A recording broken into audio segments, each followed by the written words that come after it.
بسم اللہ الرحمن الرحیم۔ السلام علیکم۔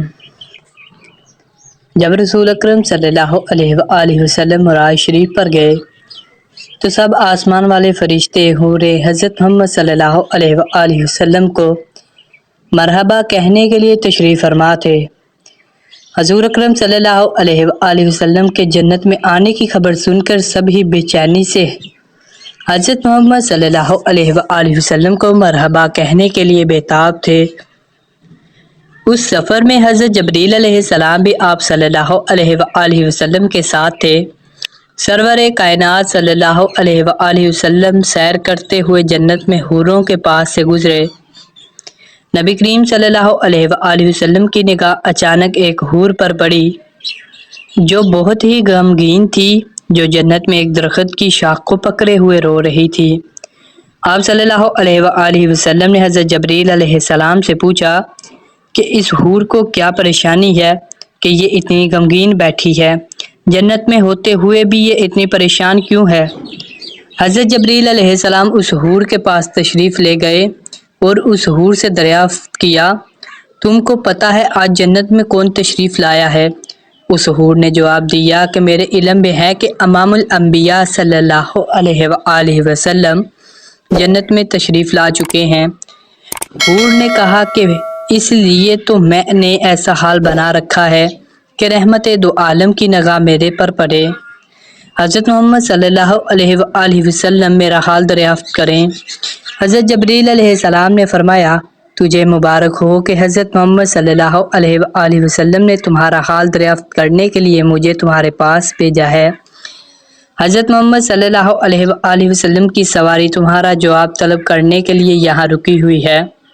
حور نے اپنے آنسوؤں کو صاف کرتے ہوئے کہا کہ میں خود اپنی درد بری کہانی آقا دو جہاں کو سناؤں گی۔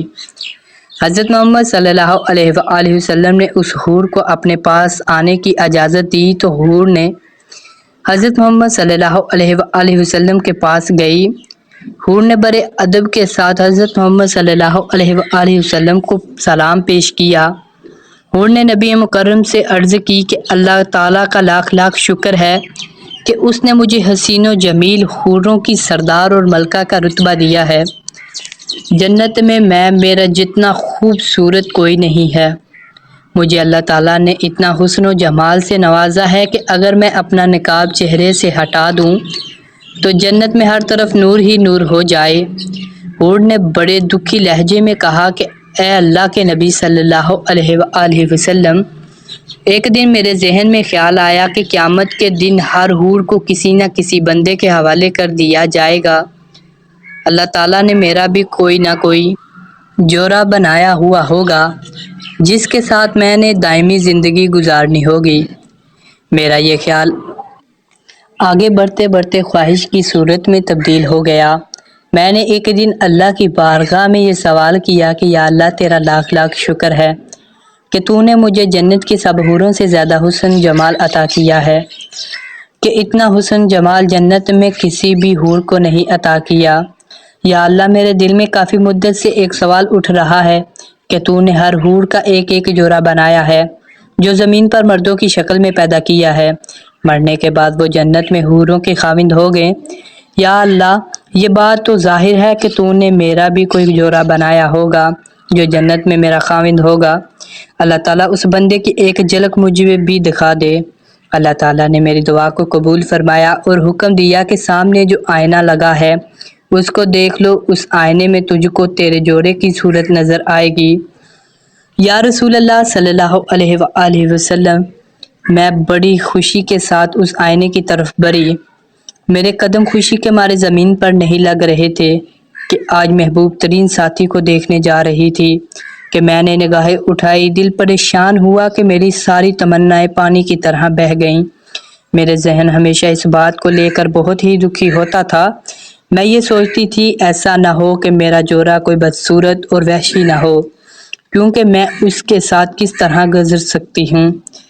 میں یہ بات کو سوچ سوچ کر پریشان ہوتی رہتی ہوں۔ جب میں آئینے میں دیکھا تو وہی ہوا جس بات کا مجھے ڈر تھا۔ حضرت محمد صلی اللہ علیہ وآلہ وسلم اس کی بات سن کر مسکرائے۔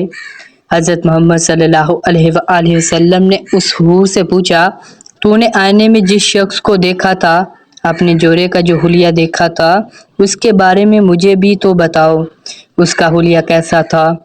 حور نے آہ بھرتے ہوئے رسول اللہ صلی اللہ علیہ وآلہ وسلم سے عرض کی کہ اس کا رنگ سیاہ فام تھا، اس کی چھوٹی چھوٹی آنکھیں تھیں، موٹے موٹے ہونٹ تھے، چوڑے چوڑے دانت، چپٹی ناک اور چہرہ تنگ و تاریک، اس کی پیشانی چوڑی تھی، قد و قامت میں بھی وہ بالکل خوبصورت نہیں لگتا تھا، مجھے تو وہ حبشی نسل سے لگتا تھا۔ جب سے میں نے اس کا آئینے میں ایسا چہرہ دیکھا ہے، میں تب سے ہی پریشان ہوتی رہتی ہوں۔ جب حور نے اس جنت میں اپنے جوڑے بننے والے کا حلیہ بیان کیا تو حضرت محمد صلی اللہ علیہ وآلہ وسلم نے اپنی آنکھیں اٹھائیں۔ رسول اللہ صلی اللہ علیہ وآلہ وسلم کی آنکھیں غیرت اور جلال سے سرخ ہو گئیں۔ آپ صلی اللہ علیہ وآلہ وسلم نے اس حور کو فرمایا، جو حلیہ تو نے بیان کیا ہے وہ میرے پیارے صحابی بلال کا ہے، وہ تو ایک عاشق اور ایک سچا مومن ہے، تو اس نایاب ہستی کو پا کر بھی غم نصیبی کا شکوہ کر رہی ہو، کیا تجھ کو اس بات کے بارے میں علم نہیں ہے کہ بلال میرا سب سے پیارا صحابی ہے، میرا موذن ہے، میں نے اس کو اپنی پلکوں کے سائے میں جگہ دی ہے۔ حضور صلی اللہ علیہ وآلہ وسلم نے فرمایا کہ بلال کو اللہ تعالیٰ وہ رتبہ عطا کرے گا کہ بلال کے جسم کی سیاہی حوروں کے رخساروں پر تل لگانے کے لیے تقسیم کیے جائے گی۔ آتش کدہ عشق میں وہ نکھارا ہوا سونا جس نے محبت کی شفقت میں دونوں جہاں سے منہ پھیر لیا، وہ حسن مجرد کا تماشائی ہے، فردوس کا حسن وہ کیوں کر خاطر میں لائے گا۔ حضرت محمد صلی اللہ علیہ وآلہ وسلم نے اس حور کو فرمایا کہ تو اپنے حسن و جمال پر اتنا ناز نہ کر، میرا بلال سچا مومن ہے، تو یہ بات کر رہی ہے کہ بلال سیاہ رنگ کا ہے، ایسا نہ ہو کہ میرا بلال تجھ کو ناپسند فرمائے۔ حضرت محمد صلی اللہ علیہ وآلہ وسلم کی بات کو سن کر وہ جذبات پر قابو نہ رکھ سکی، اس کا حسن و جمال کا غرور اتر چکا تھا۔ حضرت محمد صلی اللہ علیہ وآلہ وسلم کی حضرت بلال کی تعریفیں سن کر حور بے چین ہوتے ہوئے چیخیں مارنے لگی۔ حور نے کہا، اے اللہ کے نبی صلی اللہ علیہ وآلہ وسلم، مجھے معاف کر دیجئے، مجھے وہی بلال پسند ہے، مجھے یہ جان کر بہت ہی خوشی ہوئی ہے کہ محمد صلی اللہ علیہ وآلہ وسلم کا سب سے پیارا غلام میرے حصے میں آیا ہے، جس کو حضور صلی اللہ علیہ وآلہ وسلم دل و جان سے پیار کرتے ہیں، وہ بندہ میرے حصے میں آیا۔ رسول اللہ صلی اللہ علیہ وآلہ وسلم نے اس کی معذرت کو قبول فرمایا اور اس حور کو دعائیں دیتے ہوئے آگے کو چلے گئے۔ اللہ تعالیٰ سے دعا ہے کہ اللہ تعالیٰ ہم کو اپنے حفظ و امان میں رکھے، آمین۔ تو ملتے ہیں دوستو ایسی مزید ویڈیو کے ساتھ، اس وقت تک کے لیے اللہ حافظ، اللہ حافظ۔